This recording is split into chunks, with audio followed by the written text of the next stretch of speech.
Uh, so this is the second installment of Laura's monthly interview series, Commonwealth Conversations, where we are so lucky to be able to speak with friends and candidates and elected officials from all across the Commonwealth about what it means to be in local and statewide government. I have received several questions from people through the registration form, which I'm really excited to get read. But I encourage you also to keep thinking of questions as the night progresses. You can also type them into the chat for the Q&A portion, which we'll get to towards the end of the evening. With just a brief introduction of all of these speakers, we have my candidate, Laura Shadle, who is running for Center County's Democratic Jury Commissioner. We have Judge Timika Lane, who is running for Pennsylvania's Superior Court, and Amanda Green-Hawkins, who is running for Pennsylvania's Commonwealth Court. And I am so excited to hear from all of you. So with this conversation, we've got a couple of questions that we're going to be basing these around, and we'll kind of just go down the line and then open things up for a brief discussion. So our first conversation, our first question that we'll be asking is, what are your daily duties as your position? So for Amanda, that would be, what will you do as a judge on the Commonwealth Court? For Timika, that will be, what will you do as judge on the Superior Court? And then for Laura, what will you do as a jury commissioner? And if we can go ahead and start with Amanda, that'd be great. Sure. Well, good evening, and thank you all for having me. Yes, I am running for Commonwealth Court, and it's the court that handles many things that affect our daily lives that you may not even think about. It's the court that handles appeals from our state administrative agencies. So if you have a license to be a nurse or license to cut hair or something like that, and that license is going to be revoked from you or has been revoked, and you go through the administrative process and they're still unhappy, you can appeal the decision to the Commonwealth Court and be heard to get your license back. It is the court that also handles employment discrimination matters, discrimination in housing and public accommodation. Trials may be had there. It's also the court that handles election law matters and voting rights matters. And I think we saw that on full display last fall, November of 2020. People around the country saw all of the effects of all of the lawsuits and things coming through Pennsylvania and challenging our process here and our votes. And it's the court that will make a decision about healthcare facilities that may be shut down in your area. It's the court that's going to handle appeals of land use decisions. People's homes can be taken because of tax liens, for example. And so if there is concern about the propriety of a tax levied against you, that's something you can go to Commonwealth Court on. It's also the court where you can sue the government. Suits by or against the government are also going to be heard in Commonwealth Court. And as you can see, I can go on and on about what Commonwealth Court does because it does so much. Education funding, laws, ordinances that municipalities may enact concerning gun laws, all kinds of matters that the government does. Thank you so much, Amanda. Timika, we would love to hear, what will you do as judge on the Superior Court? Thank you. And I echo what Amanda said. Thank you so much for having us tonight and having these conversations. I love it. So my name is Judge Timika Lane. I'm currently a judge on the Court of Common Pleas, but I'm trying to go to the Superior Court. In the Superior Court, they do the same law that we do on the Court of Common Pleas: criminal, civil, family, anything dealing with children, and orphans court, like wills and things of that nature in the states, that would all go before the Superior Court. And the Superior Court is much different than the trial court where I currently sit, because it's not a trial there. It's different than Commonwealth Court. You heard Amanda say that they actually have trials at Commonwealth Court. The Superior Court, they don't. It's just a cold record, and they have oral argument. And it's from there that judges sit in a panel of 3 and they make decisions and they rule on a matter. And the Superior Court is often the final stop for most people in Pennsylvania because the Supreme Court won't take their cases. And it is an error correcting court. It's very simple. They just look at the trial record, see if any errors were made, and they determine it. And they determine from there. And it is it's a very important court. And I think that it impacts most people in Pennsylvania. So if you're getting a divorce, child custody, child support, if you went to trial a criminal matter and you lost, you have an absolute right to appeal before the Superior Court. You know, if you slip and fall, you know, in the supermarket and you sue and you don't like that verdict and you want to appeal it, you can do so at the Superior Court. So it's very, very vast, the areas of law that it covers. And that's what attracted me to it, just like the Court of Common Pleas where I sit. So thank you. Great, thank you so much. And Laura, what will you do as jury commissioner? Right, so I'm actually currently the incumbent Democratic jury commissioner. This is one of my first things or favorite things to answer, because it's one of the first things that I usually hear from voters, at least the first question I get is, what is a jury commissioner? Because it's actually not an elected position in every county, and it is in Centre County, and I think that is very beneficial. And one of the things that I'm really campaigning on is why it's vital that voters have an input on this position within our judicial system. So what we do mainly, our primary responsibilities and actions are administering the jury process, the jury duty process up until selection day, everything for criminal and civil cases, starting from summoning jurors, which Betsy, actually my chair, got summoned this time around. So that's always fun to hear. But starting from running that entire process and working with jurors up through that, and seeing what their needs are, if there are complications, anything like that. And then actually getting up to running selection day, running all the logistics that get everybody in place and ready to go for the district attorney and the ADAs and the attorneys to then go through the process of selection itself. Now, one of the reasons it's really critical, I have been in the position since early 2020, about a month before the pandemic hit. I was appointed into the position after our last jury commissioner, Jason Moser, was elected as county controller. And I have been working diligently in that position.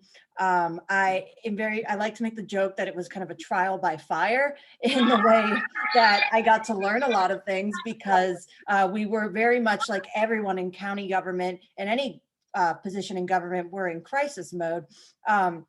But yeah, I found what was really critical is that I could bring a perspective, a much newer perspective, I think, for Centre County government and jury or the court administration too, that was really rooted in my lived experiences as an advocate, an activist, somebody who has always fought for fairness and justice in our communities and on behalf of all people and all constituents. That's something really critical when we are talking about issues of implicit biases or anything when we're working with jurors and anybody else in the judicial process. And so that's why it's important that voters know that, so you have the opportunity to weigh in on this process as well. And I, of course, am very committed to continuing this work. I think there's still a lot more progress we can make. And I really want to keep including everybody in this process as well. And so that's what we do. And that's why I'm excited to continue doing it. Thank you so much, all of you, for these really in-depth answers. Like, this is giving me so much information that I don't know if I had before. So one thing I'm just curious about is, how do your positions relate? Like, do your paths cross in the courthouse? Do you work together? Like, how much coordination do you as a judge for Commonwealth Court or you as a judge for Superior Court have with a jury commissioner? And I'm just going to open up the floor for that. Well, you want me to start, Laura, or did you want to go? I don't want to cut you off. I could say, I would say you would probably know in your current position in the Court of Common Pleas, that's where our positions would overlap. So yeah, as jury commissioners, we work with the county judges directly on those cases, those are the trials that we're actually building a jury pool for. Once cases go to the state or federal level, it is typically out of our hands then. But yeah, Timika, Judge Lane, you can expand upon that if you'd like from the judge side of things. No, you said it. I'm Timika. We're here. We're family here. Yeah. That's true. It's a good team. Yeah, but no, you hit the nail on the what is it? The nail on the head. That's what you did. Yeah. So currently on the Court of Common Pleas, I sit in the major trial division, meaning I do jury trials. And the jury commissioner is the one who summons the jurors who will come in. She does the pool, or he, wherever you are in Pennsylvania. And from that selection, then we pick juries and we do trials, because we know that it is everyone's constitutional right in a criminal matter to have a jury trial. And it would not be possible without jury commissioners getting us the jurors. So, but we do not interact on an appellate level. It's strictly the trial level, Court of Common Pleas, because that's our trial court for all of Pennsylvania. And with the Commonwealth Court, there's not going to be any interaction with the jury commissioner. The appeals from the administrative agencies are going to be heard by a panel of 3 often, unless it's an issue that's considered of extreme importance to the Commonwealth, like a constitutional issue or something like that. Then you'll have the whole panel hearing it en banc, as they call it. And any trials are going to be heard by the judges. Got it. Thank you so much for clarifying all that. I would love to move on to the second question, if that's okay. And it's kind of related to more of like a personal history moment for you. And the question for all of you, and we can just go down the same order, Amanda, Timika, and Laura, is what was the pivotal moment for you to pursue this career? I'm sorry, you said I'm going first again? Yes. That's no problem. It was the culmination of events. I practice, in my practice, I am an attorney for the Steelworkers Union, and I've been with the union going on 20 years.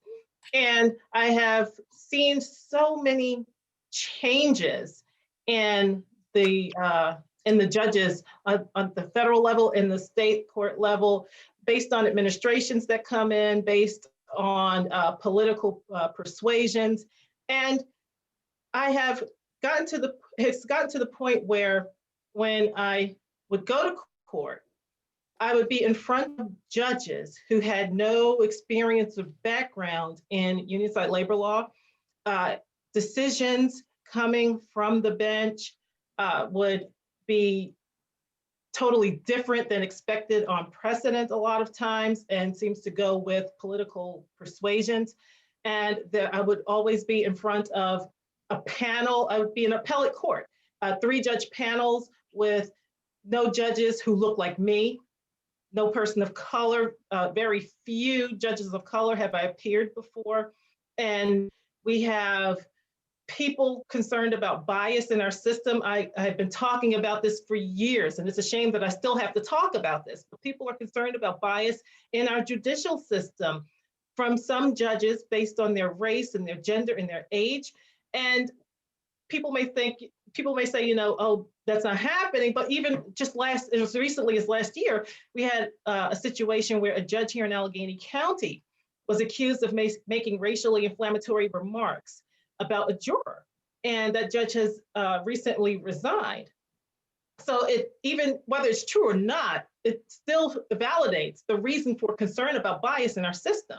And our entire appellate system, and I'm sorry, Judge Lane, if I'm like saying something that you're probably going to be saying as well, because we talk about this all the time. We have 1 judge of color out of 31 judges in our appellate system. And, you know, can we ignore the people in our streets? Can we ignore, I mean, just last night, right here in Pittsburgh, we have thousands of people in our streets. In Minnesota, thousands of people in the streets across the country over the past year. They're really, and the question is justice accessible for me? And with all of this, and I'm raising a young Black boy, my husband and I are raising a Black boy in America in the midst of all of this that's going on.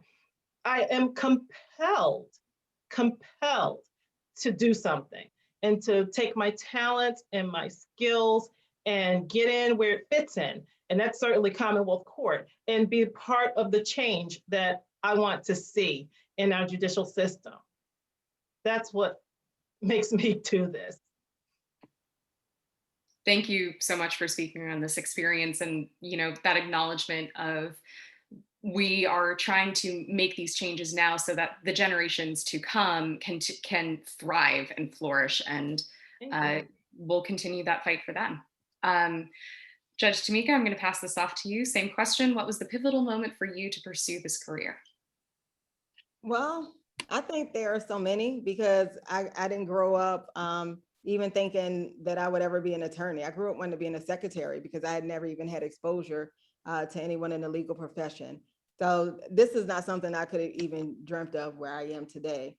But I will say that there have been numerous things that led me to the bench.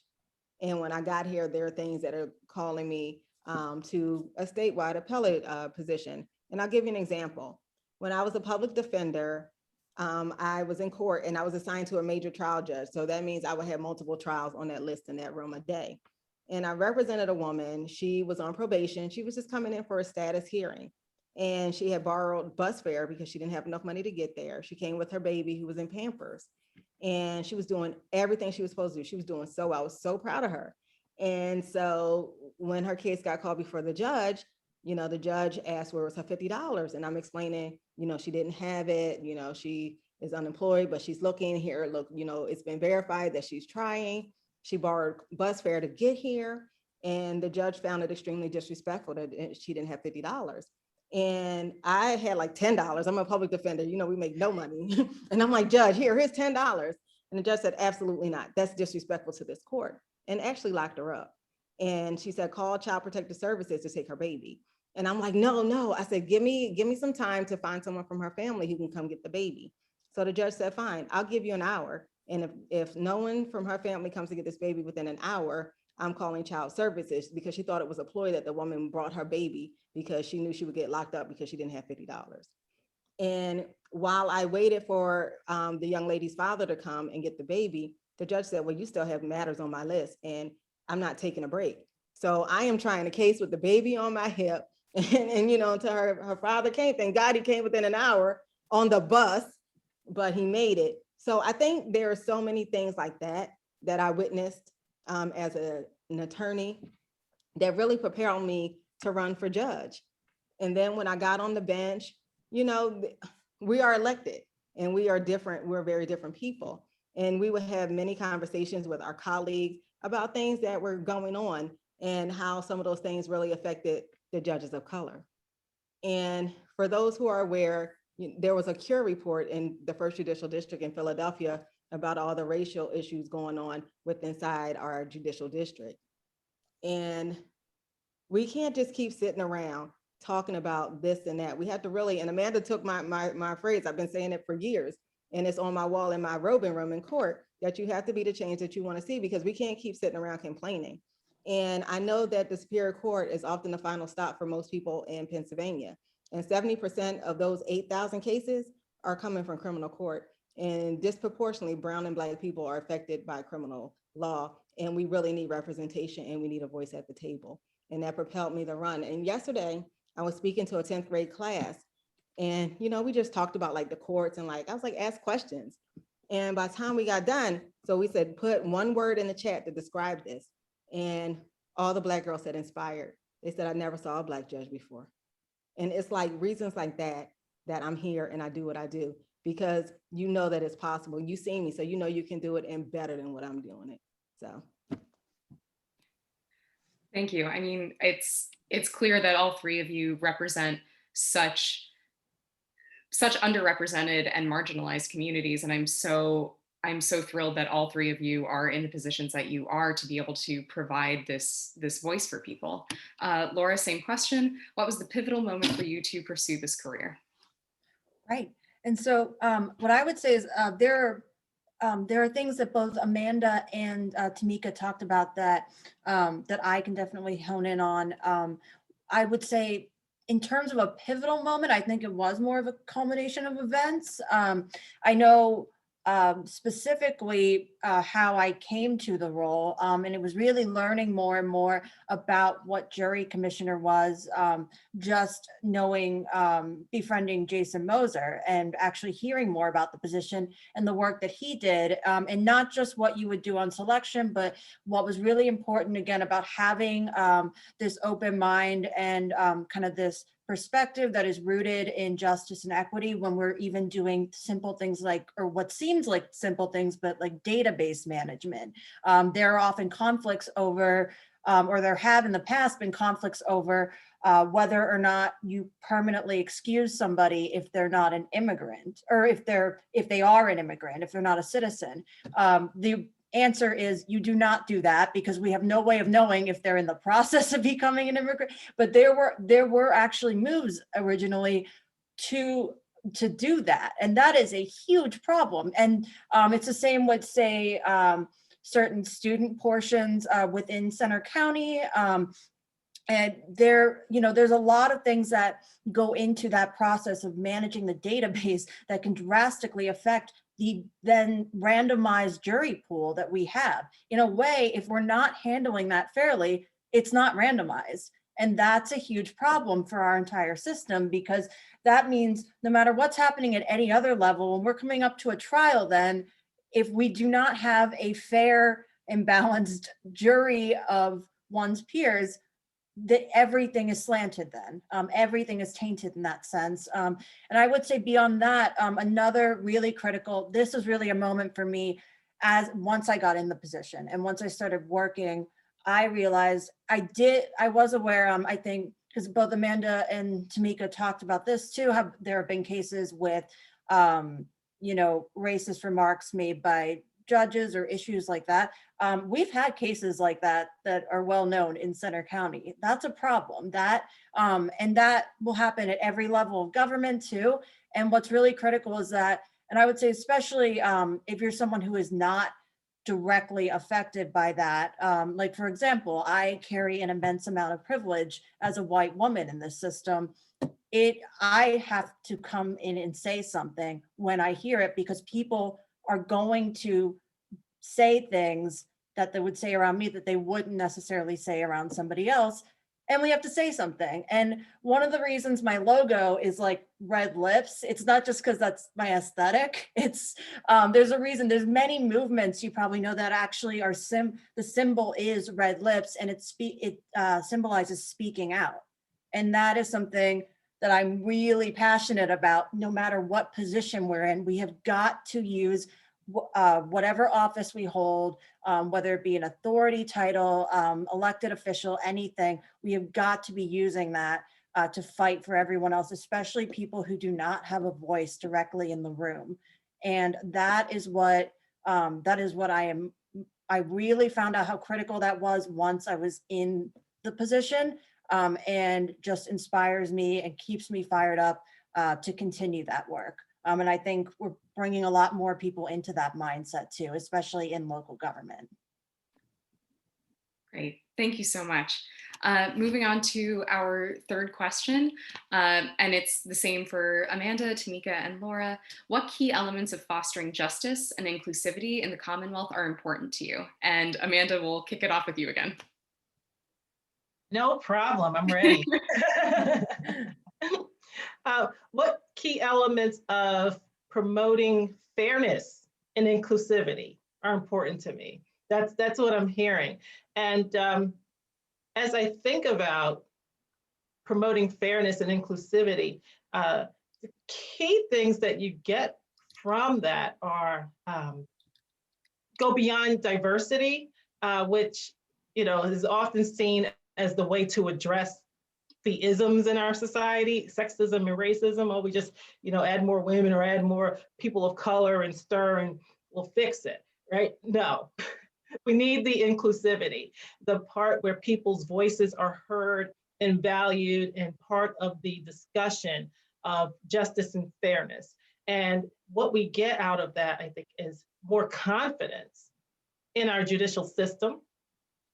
We get better access. We improve access to justice by doing that, because I think that something like bias plays a role in inhibiting people's access to justice, because they don't get the opportunity to be fully heard, because someone has seen them or seen something about them and is making a decision about them or making conclusions about them, which then means that they're going to get the process that someone believes they are due. and not the due process. And we know that due process is what people are entitled to because of our Constitution. That's what it says everyone should get. So I think the key elements that we get are better access to justice, we get more fairness, and we help eliminate bias in our judicial system for people. Great, thank you. Timika, same question. What key elements of fostering justice, I love that addition, fairness and inclusivity in the Commonwealth are important to you? No, I think it's funny because a lot of what Amanda says, I echo. And I'm thinking about, I think that it's important to just go to the basics. You treat everyone with dignity and respect, regardless of where they live, regardless of the zip code, regardless of their color, who they love, if English is their first language. I think so many times when people go to court, they don't see the basics, they don't feel respected. And as such, you don't feel like your voice is heard. You feel rushed, you don't understand what happened, you feel disrespected. And when they walk away frustrated and mad at our system. And I think if you can start there, I think that is already a good start in the perception. But also, I think that it is important that when we're looking at our system, I agree 100% with Amanda about inclusion, and we need a variety of voices. And you can't just say, we're going to tackle it by, we have no diversity, we're going to put all of one group on there. No, I think that you need a variety of voices, and it's important. And it makes me think about judges. We meet monthly, all the major trial judges, and we talk about issues and we talk about things. And we are a very diverse group of judges, okay? We are definitely not monolithic. And it really helps bring an understanding of when things are happening and other people don't understand why that could have had that reaction in their courtroom. To have someone say, this is exactly why this is happening because of X, Y, Z. Maybe you should consider handling things a little differently. And I think the same thing with our appellate courts. Representation matters because that will help people think that it is more fair because it is diverse and they feel included in that and that their voice was heard. And everything I say always goes back to the same thing, that your voice is heard, and people don't feel that way. So we have to make sure that we are treating everyone fairly and making sure that they are able to have their day in court and their say. Thank you. And Laura, same question. What key elements of fostering justice, fairness, and inclusivity in the Commonwealth are important to you? Yes, so I would definitely, in terms of elements, I definitely have a very action-oriented approach to what we do in Center County. I think that would be, in terms of elements, it would be really identifying we look at the basics first, as Timika and Amanda, I think, said, is that we are actually treating everyone fairly, that we do actually hold those views, that we keep our implicit biases in check. That is something, it's, say like as a white person, it's not enough to just think you're woke or, that you understand certain issues about racial justice. That could be the same with men and feminism, anything like that. Like this is stuff that you have to be checking yourself daily. That is the only way you are going to truly approach this work from, a fair and equitable standpoint.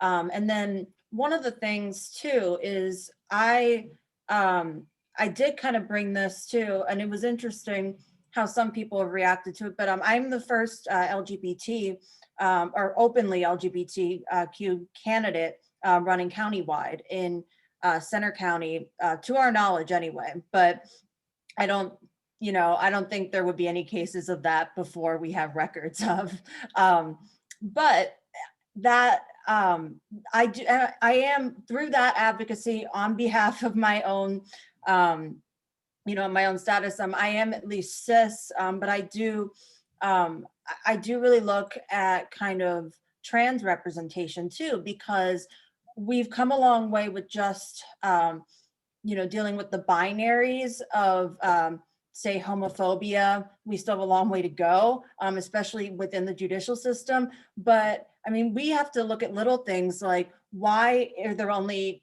choices for gender, male and female, on jury questionnaires?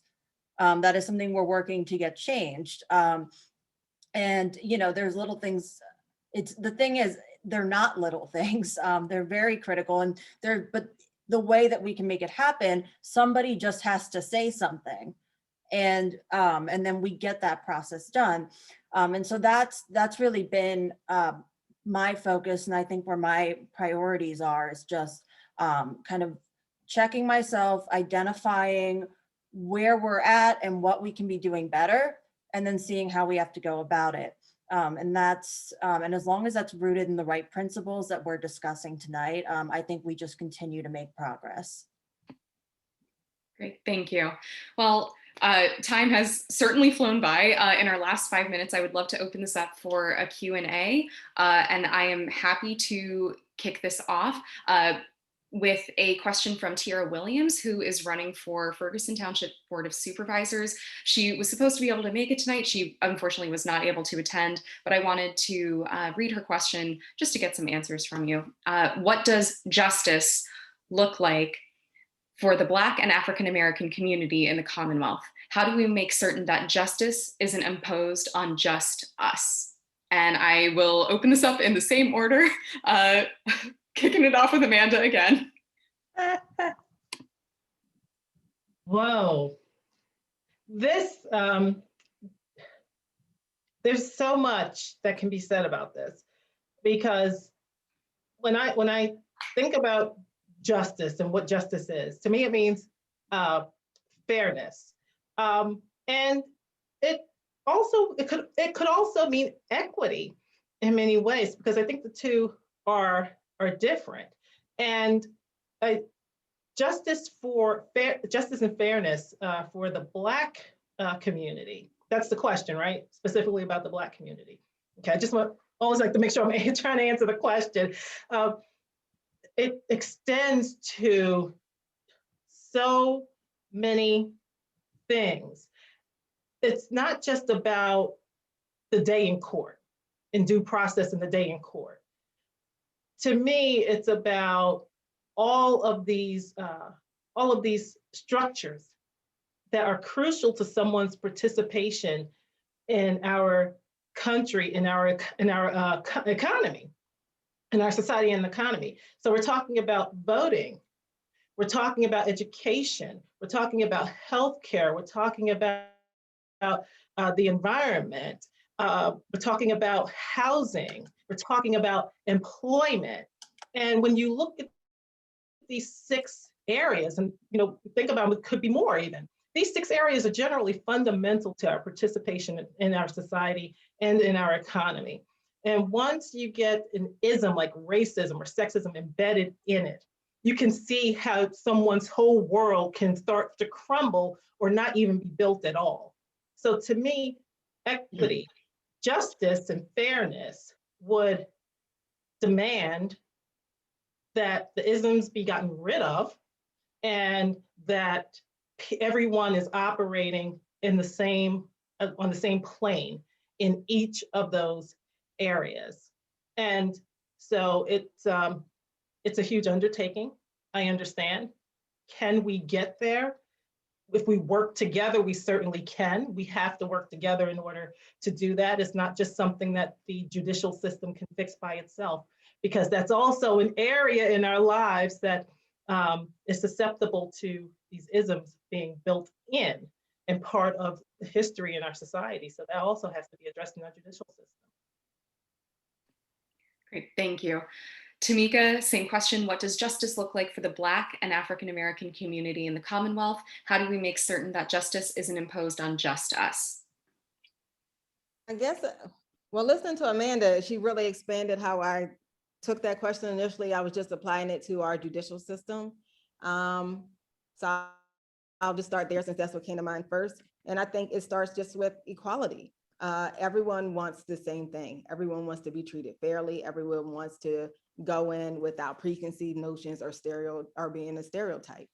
And I was talking to a friend of mine yesterday. She just went through a divorce, and she was talking about how the judge just really treated her like she was just ignorant and didn't know anything, and she should just be grateful that she was getting $25 in child support for her 3 children. And she was like, wait, what? And it's things like that where she perceived that as soon as she went in that she was already stereotyped as one way. She felt like her voice wasn't heard because of the bias that was already in. And she also felt that the judge favored men and figured, you just be grateful as a woman to get what a man gives you type of thing. And I think that these are the things that we have to work to eradicate. Amanda was talking about a judge earlier when she first started. He was actually my classmate. We got elected together. And I think it goes back to even training. I'm thinking at our new judge schools, how we're training and the things that we're taught. And I think that we need to add more things like implicit bias, but like it's not superficial, but we have real discussions because some things came up that we really could have explored more. Obviously, Amanda, but we did not. So I think that if we want justice to include everybody, we have to make sure that everyone is getting that same shake, that we get rid of preconceived notions, we get rid of hindrance. For example, diversionary programs. We know that Black and brown people are disproportionately in our judicial system, but they don't have the same access to a diversionary program so that they won't have a record. Look at the crack epidemic in the 80s. Everyone was a criminal, and thrown in jail and mandatory minimums came. But now with the opioids came, now it's everyone needs treatment. That's an equity issue. Same thing, drug problems, but they disproportionately impacted one community more than the other. Look at the mandatory sentences for crack and cocaine federally and the difference. I mean, we can go on and on about it. So I think there are so many different things that we have to tackle to make sure that justice is for everyone and not just for certain ones. Thank you. And Laura, same question. What does justice look like for the Black and African American community in the Commonwealth? How do we make certain that justice isn't imposed on just us? Of course.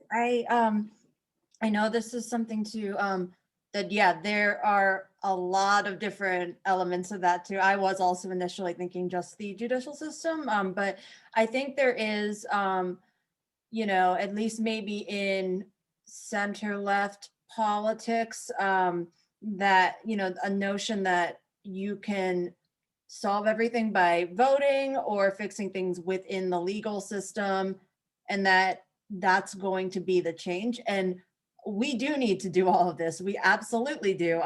It is huge. I've been a part of a wave where we had a sweep of, or almost sweep of Democratic elected officials in Center County. And then I came in as part of that group. And we have seen the benefit that we have made for all people in Center County, at least. I mean, we've seen that on a number of levels, but it does not get to the root of many systemic injustices, especially towards Black people and people of color.